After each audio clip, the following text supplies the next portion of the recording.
மதுரை கோச்சடை டோக் நகரில் சின்மயா மிஷன் பொங்கல் பண்டிகையை முன்னிட்டு ஒவ்வொரு வருடமும் பொங்கல் பரிசுகள் வழங்கி வருகிறது.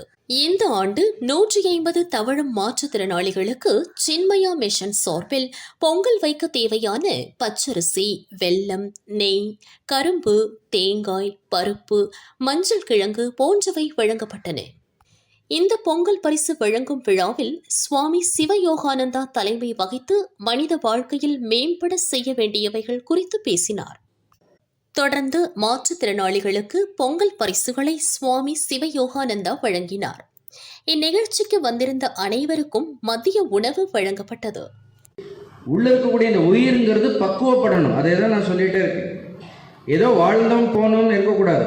ஒவ்வொரு போன வருடத்திற்கு இந்த வருடம் என்னிடத்துல ஏதாவது பக்குவமாக இருக்குன்னா, இன்னும் நான் உண்மை உள்ளவனாக இருக்கிறேன்னா, நல்லவனாக இருக்கின்றேனாங்கிற அந்த எண்ணங்கள், அந்த உள்ளே இருக்கக்கூடிய இந்த உயிர் இருக்கு, அந்த உயிரினுடைய அது பொங்கணும், அது பக்குவப்படணும்.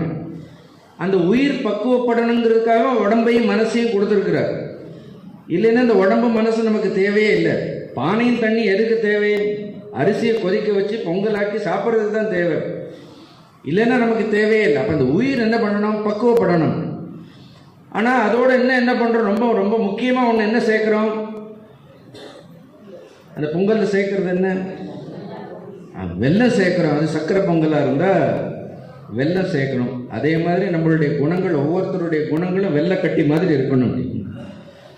இல்லைன்னா இவ்வளோ நல்ல பானையை வச்சு தண்ணியெல்லாம் ஊற்றிட்டு எல்லாம் போட்டுட்டு அப்படி நிறைய உப்பெல்லாம் போட முடியுமா? அதில் அப்படி அது நம்ம இந்த பொங்கல் வந்து அதுலேயும் கொஞ்சம் தான் நீங்கள் உப்பு போட முடியும்.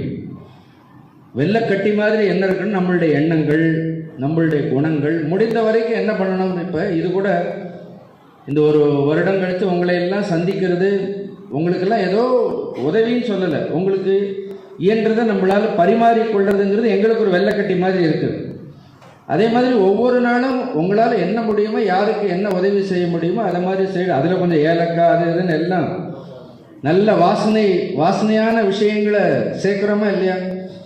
அதே மாதிரி யாராவது நம்ம பக்கத்தில் வந்தாலே, நம்மக்கிட்ட பழகினாலே, கொஞ்ச நேரம் நம்மளை பார்த்தா, நம்மளோட பேசினா ஒரு நல்ல வாசனைகள் நம்மளிடத்துலேருந்து வரணும். அப்பா ரொம்ப நல்ல மனிதரை இன்றைக்கி சந்தித்தேன், இன்னும் ரொம்ப நல்ல மனிதரோட பேசினேன் அப்படின்னு ஒரு நம்மளை பார்த்தாலே ஒருத்தருக்கு என்ன வரணும்? நம்மளை பார்த்தாலே ஒருத்தருக்கு சந்தோஷம் ஏற்படணும். அடுப்பு எரியணுமா இல்லையா? அடுப்பு எரியலைன்னா பொங்கல் ஆகாது. அந்த நெருப்பு தான் இறைவன் அர்த்தம்.